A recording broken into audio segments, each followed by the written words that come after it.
Good morning. I'm Father Ryan Humphries. This is the CatholicUnderground, and we're talking today about Christian coping with stress, all the stuff that comes with that. We know that at any given time in our modern world, stress is the number one killer of people. It's actually, other than abortion, it is the number one reason people get heart disease. It's number one reason people die of diabetes. It's number one reason that addictions form. Stress is the killer of our modern era. And of course, as COVID has come along, it has created a new and much worse form of stress, because what psychologists refer to as acute stress disorders flow from what happens when you're in fight or flight for more than a day or two. Like, we all know the fight or flight mechanism, the idea of a lion runs at us. We have a lot of adrenaline and we do what we need to do. But that happens in our modern world as well with any number of things.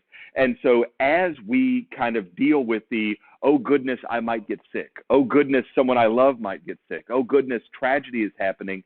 The fight or flight releases all these chemicals into our body, but that's only designed to last for a day or two at most. It's really only designed to last for a couple of hours.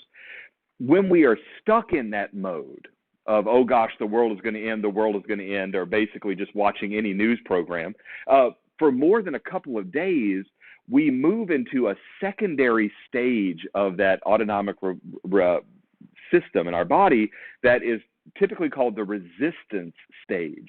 And what happens is that our stress reaction maxes out, and the chemicals in our body start to become slightly toxic, and they start to have incredibly negative effects upon us. Now, this stage only lasts for a couple of weeks, and really the purpose is we feel badly, we feel poor, we feel like we just can't get our stuff together, and it's designed to make us adapt. The idea is you've got to get yourself together. If we don't manage to adapt in 4 to 6 weeks of the kind of continued stress coming in, then we reach an exhaustion stage, which many of us know about nowadays, where we have kind of a numbness to all the stuff going on, and we feel like we're a little thinner and more ragged, and we feel like we just will explode, or we'll rage perhaps, or we'll just kind of withdraw, or we'll have a sense of even not being able to remember things. Our memories will actually get worse. One of the most bizarre things that's happening is if you talk to people in nursing homes, the number of people who are having vivid hallucinations has skyrocketed.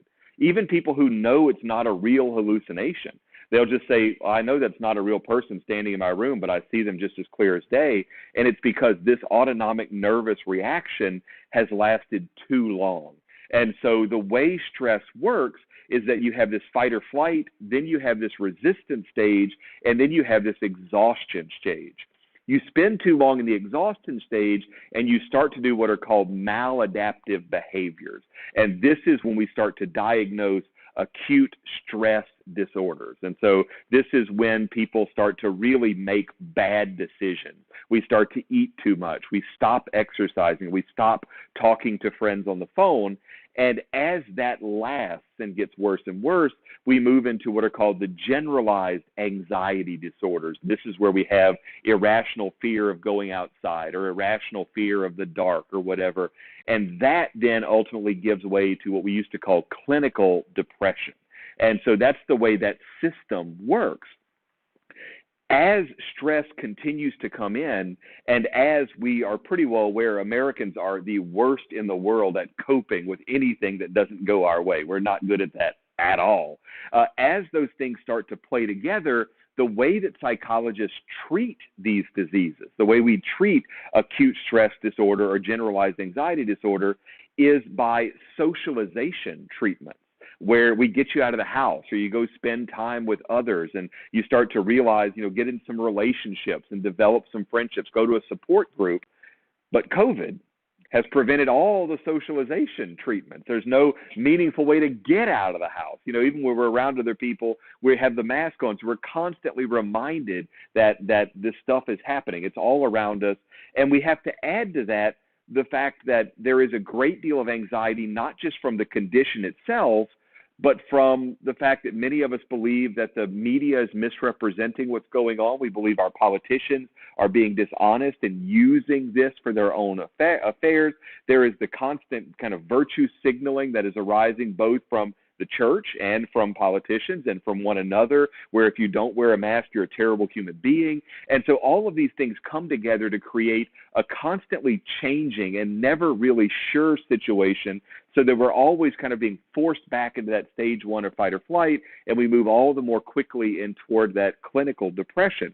And so we just have a lot. I mean, a lot of us are feeling this. I know that I can't pretend I'm not having symptoms of these sorts of things. I mean, I'm not having a nervous breakdown, but, I'm having the kind of, I just don't feel like going and doing, or, things I would ordinarily love to do, go walk around the streets in Vicksburg. I'm just not doing. I would rather just sit on my chair and watch a TV show and not do anything of consequence. And I think a lot of us are feeling that way, and we're trying to figure out what can we do, because at this point, it's not the 2 weeks we were promised. It's not even the handful of months. Now it looks like it may just go on indefinitely. And it's, that stress in and of itself causes more stress disorders. When we look at what works outside of socialization treatments, we really kind of find ourselves grasping at a bunch of different strategies that all boil down, strangely enough, to one strategy that most of us have heard about, even if we don't know a great deal about it. It turns out that one of the best tools for developing healthy coping mechanisms after adolescence, when you're supposed to build your coping mechanisms, but building them up after that time ends in our lives, are the 12-step programs that originated in the 1930s with Bill Wilson in AA, he's known as Bill W., and Robert Smith, who's known in AA as Dr. Bob. They came out of their own addiction, and they got connected with a Christian missionary society called the Oxford Group, where they picked up 5 C's, the 5 C's, the principle of developing coping mechanisms as adults to deal with, in their case, addiction, but in our case, it works exactly the same way as stress. And you'll see as we make our way through these, how these are just Christian principles that have been restructured to a specific practical purpose. And while I was working my way through the different coping strategies that are out there, most of them fit comfortably somewhere in the 12 steps. And so this is just a helpful way to work through some coping. I'm not accusing any of us of being alcoholics, but it is an incredibly well-designed and well-tested system for building up these coping skills that many of us may have not had real need to utilize in our own life since the kids got out of the house, or since we've just not needed to cope with high stress, outside of a few, kind of stressful moments. And so the Oxford Group and Bill W. and Robert Smith, or Dr. Bob, came up with ultimately the 5 C's of developing coping as a Christian: confidence, confession, conviction, conversion, and continuance. And so these 5 principles, confidence, confession, conviction, conversion, and continuance, give way to the 12 steps. They build out into a 12-step program that actually takes us from the very beginning of the Christian idea of God is God and I am not, and walks us all the way through ultimately to evangelization, to what Abraham Maslow would call the self-actualization of the Christian faith. And so they believed, this is Bill W. and Dr. Bob believed, that addiction was not a moral fault in and of itself. If you're a drunk, it doesn't just mean you're a bad person. It means ultimately that you have a type of insanity. And that's the way that they identified what dipsomania was. In our own modern world, there is every reason to argue that COVID and the stress related to it is just another type of insanity. It's not a moral fault if I am struggling to deal with the chaos, or if I'm eating more than I should, or if I'm withdrawing, or if I'm having, snapping, or I'm shorter with people. That's not necessarily moral faults. That's the result of a diagnosable psychological condition that develops in the way I described earlier. And so it's a type of insanity. It's a type of mental illness. And we have to treat it like that, not just say you're a terrible person if you don't know how to cope, but say, what do I do to train myself to deal with the things that my mind is doing to me, or the way that my body is dealing with these circumstances around me? And so this is part of the reason, that the simple fact that they didn't believe addiction could be healed outright, but that someone who was an addict had to learn how to cope with their condition, with their particular kind of insanity for the rest of their lives. That's why an alcoholic doesn't say I'm cured. They say I'm recovering. I'm not a recovered alcoholic. I'm a recovering alcoholic. And that is probably why the 12 steps are proving so effective against acute, prolonged stress. Now, this is not just for COVID times for us. This could be for any other stressors in our lives. It could be for losing someone we love. It could be for any kinds of stress. The 12 steps prove to be an effective tool. So let's just dive in and look at the steps and see the kind of Christian principles that are working behind the scenes. Now, the steps are worded, if you've never read them before, as a kind of group confession. And so the phraseology is a little bizarre for us, but don't worry. So step one, we admitted that we were powerless over alcohol and that our lives had become unmanageable. Now, someone who's a dipsomaniac, of course, would appreciate that, drinking is causing these problems. But we could say the exact same thing about any number of issues we have to cope with, whether it is an addiction to alcohol or drugs, an addiction to gambling or shopping or poverty or stress or overeating or whatever. We can say, I admit that I am struggling to maintain my sanity over this, and as much as I want to, I'm not eating the way I need to eat, or as much as I want to, I am being short with people, or as much as I want to, not want to, I'm withdrawing from people, and so I'm acknowledging that I'm not able to control this. It's bigger than me at this moment. It's worth noting that 55% of Americans right now are self-reporting at least a few symptoms of acute stress disorder. That's a mind-boggling number. Half of the United States are saying that they're having real diagnosable symptoms of this acute stress disorder. That's decreased cognition. That's lack of hope for the future. It's a general inclination to withdraw. It's disinterest in future-oriented projects. There's no point in working on this future project because it may never come about, because what's the point of the whole thing? Real self-awareness about that is an essential part of what it means to be a Christian. I mean, real self-awareness is a big part of our faith, recognizing that I am a sinner. It's also a huge part of healthy psychology. The unexamined life is not worth living. And so this first step, this issue is bigger than me and I can't control it, and I need help. My life has become unmanageable with this sort of thing. It's an incredibly difficult step to take. It's always the hardest, and yet it's hugely important, and it's also a very Christian principle. Step two, we came to believe that a power greater than ourselves could restore us to sanity. Not fix us, but could give us a way to live in the midst of sanity. And this is it's just another way of talking about Christian hope. Right? Christian hope is basically God will give me the tools I need to live in this life according to his will and to gain eternal life with him forever in heaven. And so by saying I believe that a power greater than myself can help me live in a condition of sanity is just a re-articulation of Christian hope. And so then step three follows that we say, giving that I believe now in this greater power, we made a decision to turn our will and our lives over to the care of God as we understood him. And so this is kind of the principle of docility, where we look and we say, God has this stuff figured out. I don't. I'm good at living my own life. He's better. And so the wisest move for me is not to try to fix my universe, not to fix my family, not even to fix myself. It's to say, Lord, what do you want from me? And how can I do what you want me to do? Because God's perspective is infinitely bigger than my own. And that simple kind of prayer, and I say that prayer a lot from this pulpit, Lord, if you tell me what you want me to do, you make it through, you get it through my thick skull, I will do your will. That's my big plan. And that's the fundamental Christian prayer. Lord, you are the God. You tell me what you want me to do. And so already our first three steps have taken us from I acknowledge that I am not God, I see and recognize God, and now I want to do his will. This is a very, very core Christian way of thinking about everything. And also already I feel my stress level going down a little bit because the world is not on my shoulders. What if COVID is a thing? What if the government is lying to me? What if there's a great conspiracy? What if there's not? What if we're all going to die tomorrow? What if the dinosaurs are going to come back? Well, that's God's job to figure out. It's really not mine.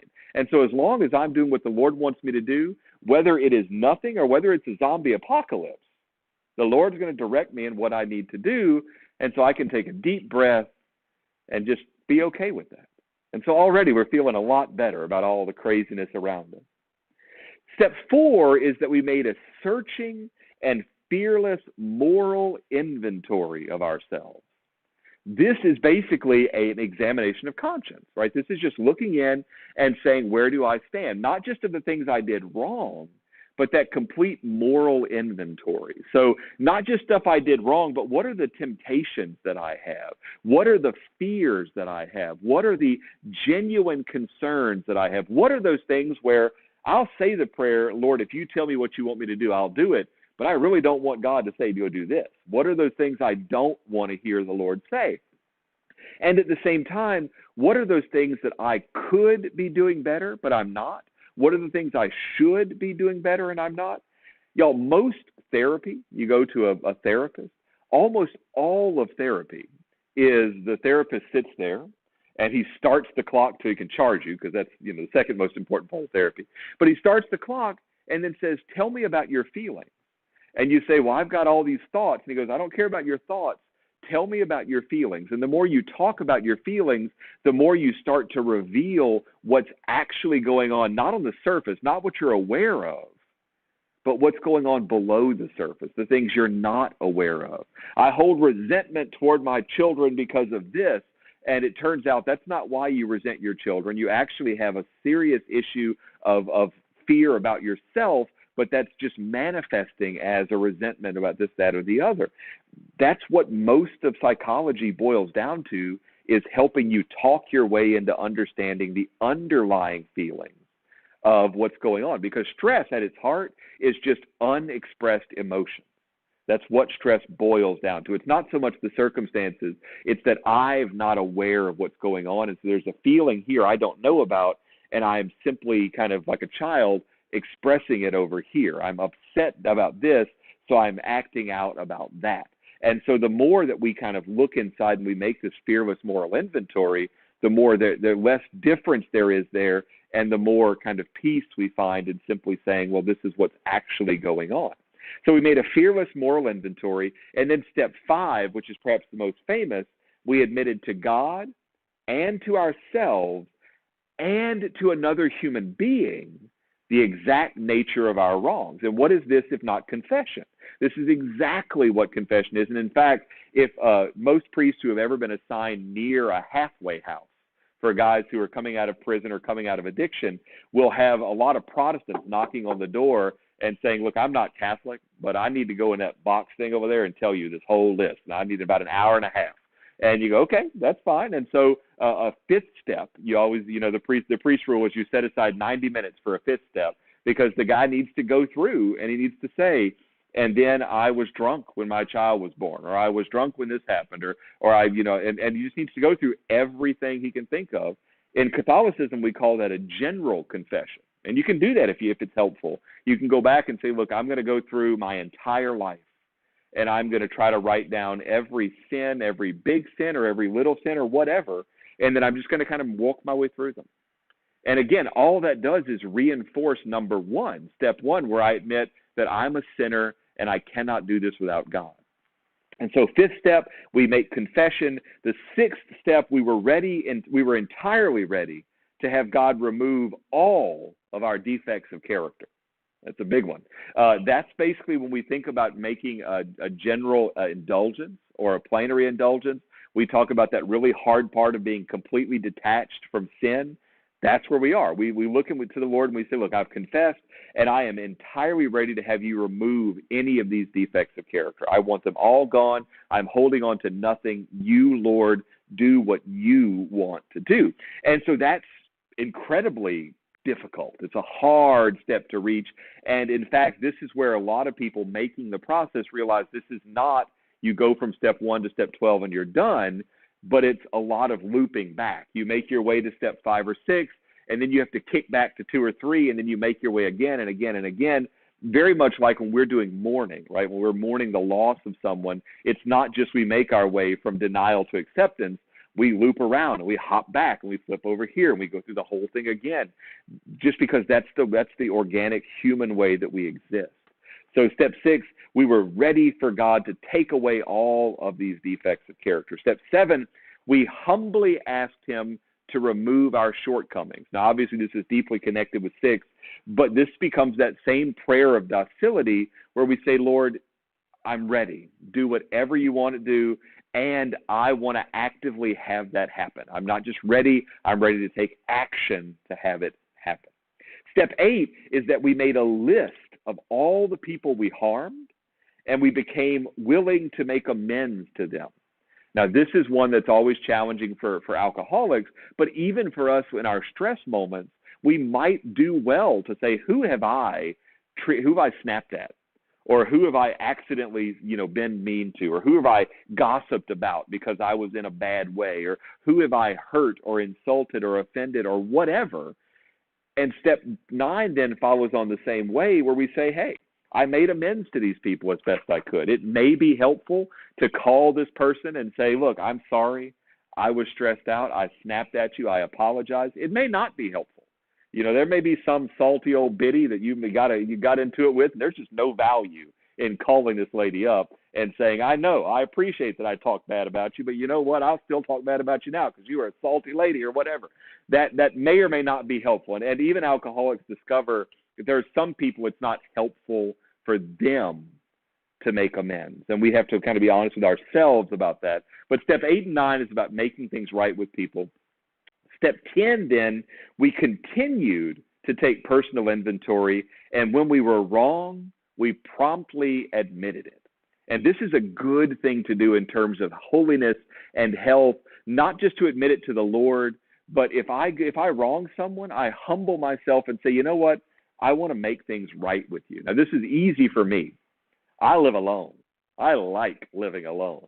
I see you guys a couple hours a day. It's a hoot. Every now and then I snap at somebody who says something to me, or I'm just having a particularly bad moment, and I can apologize, and that's easy. You got people in the house, it's a whole different animal. So if you got people you see a lot more than I do, that's going to be something to deal with, and this step could be very important for a young family or for spouses who find themselves snapping at each other easily just because, it's a stressful time to be around. Step 11 is we sought through prayer and meditation to improve our conscious contact with God, praying only for knowledge of His will for us and the power to carry that out. And so basically this is having a spiritual life. This is, I made prayer an important part of my day, and just like the saints, I want to be docile, and I don't want to tell God what He needs to do. I need to listen to what God wants me to do and let the other stuff take care of itself. And then that follows on with step 12, having had a spiritual awakening as a result of these steps, we tried to carry this message to alcoholics and to practice these principles in all of our affairs. So this is, I want to share with other people the liberation that I have found. And we can do this with COVID easily. We can say, look, I was super stressed out, eating too much, snapping at people, withdrawing, whatever. But I discovered that by just asking the Lord, what do you want from me today, Lord? What is your plan for me today? And I'll just leave the rest of the world to figure itself out. Basically, I'm going to turn off the news. There's just no point in listening to it. If it ain't Tallulah, it doesn't matter. And let's just put it aside. And then I'll share with other people the freedom I found by turning to the Lord with that prayer of, Lord, you tell me what you want for me today. And hey, that's a pretty good way to live. And talk about reduce your stress level. I mean, I feel like our stress level is reduced just talking about that. Incidentally, If you're looking for a gift for someone who is a bit stressed, or you yourself would like to have some structured way to deal with this, there is a product out there called the Monk Manual. It's a little leather book. It's about $40, but it gives you 90 days. And the idea is it's kind of this little structured spiritual life for 90 days, where at the beginning of the month, you write down the habits you want to work on, the things you want to remove from your life, and this kind of stuff. And then at the beginning of every week, you revisit those things, and you do a little review at the end of each day. And it's a nice little structured way to say, look, I want to make a conscious effort to get my spiritual life in order. And so for 90 days, which is plenty long enough to form a habit, I'm just going to kind of follow this structure of thinking about what habits I want to work on, what sins and bad habits I want to remove, et cetera, et cetera. It's called the Monk Manual. Neat little book, good little product, might be helpful for somebody, and it's a nice little Christmas gift idea. I don't get any money from these people for saying that. So having made our way through the 12 steps, steps 1 and 2 are about belief and theology. I admit that I'm not God. I come to believe that God is God. Step 3 through step 7 are a spiritual cycle in which I entrust my failings to the Lord. I ask his mercy and forgiveness. Steps 8 through 10 are another spiritual cycle in which we do penance as an act of charitable love for others, and we seek humility for ourselves. And then steps 11 and 12 are evangelical, where we recognize that all things work to the good of those who love the Lord, and we want to help others experience that goodness.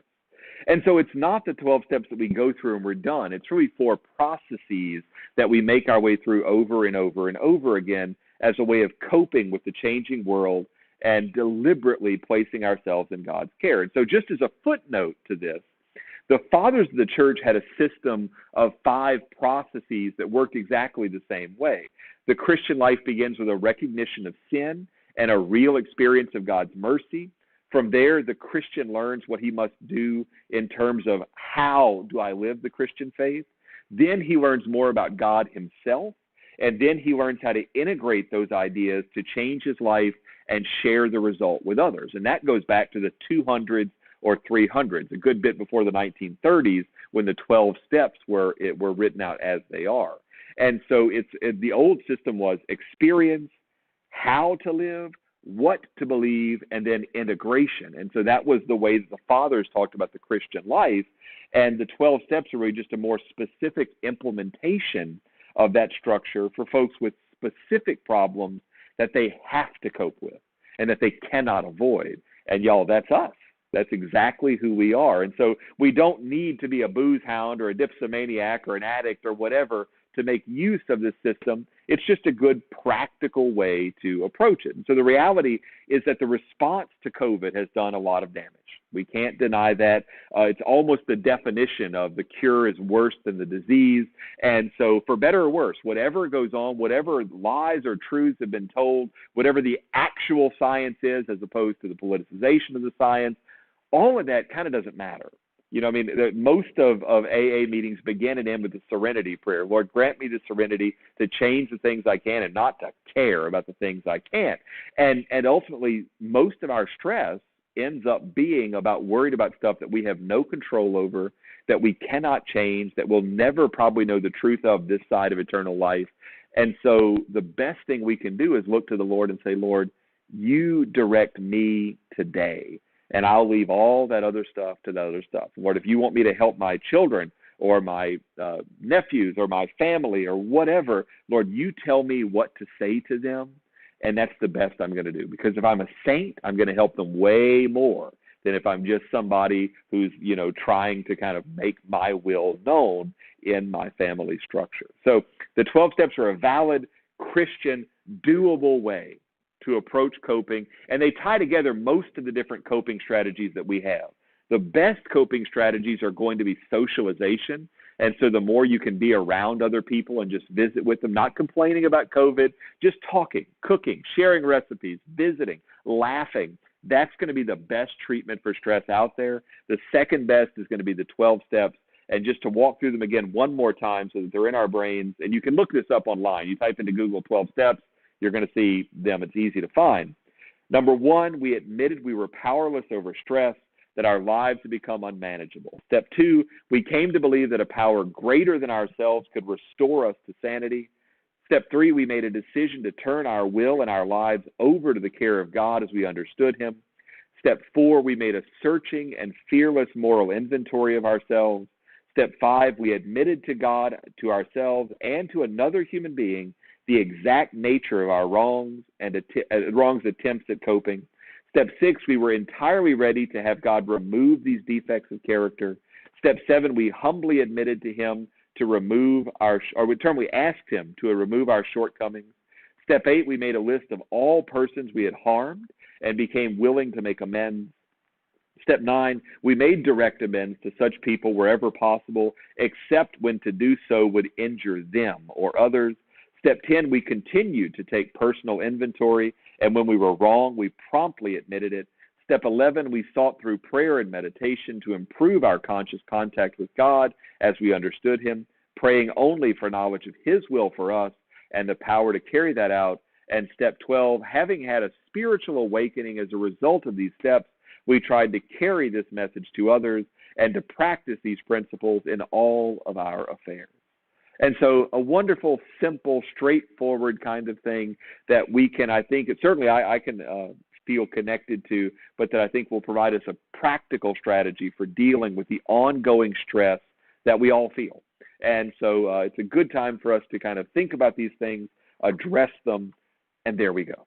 So practical strategies, Christian strategies for coping with stress, and it all happened in less than 30 minutes. Isn't that wonderful? And so thank you so much for attending online. I'm going to take questions from the crowd here in the real world, but otherwise we will see you again for Friday afternoon's live stream Mass from St. Edward the Confessor in beautiful historic downtown Tallulah. Until then, I've been Father Ryan Humphries. This has been the CU CateCast.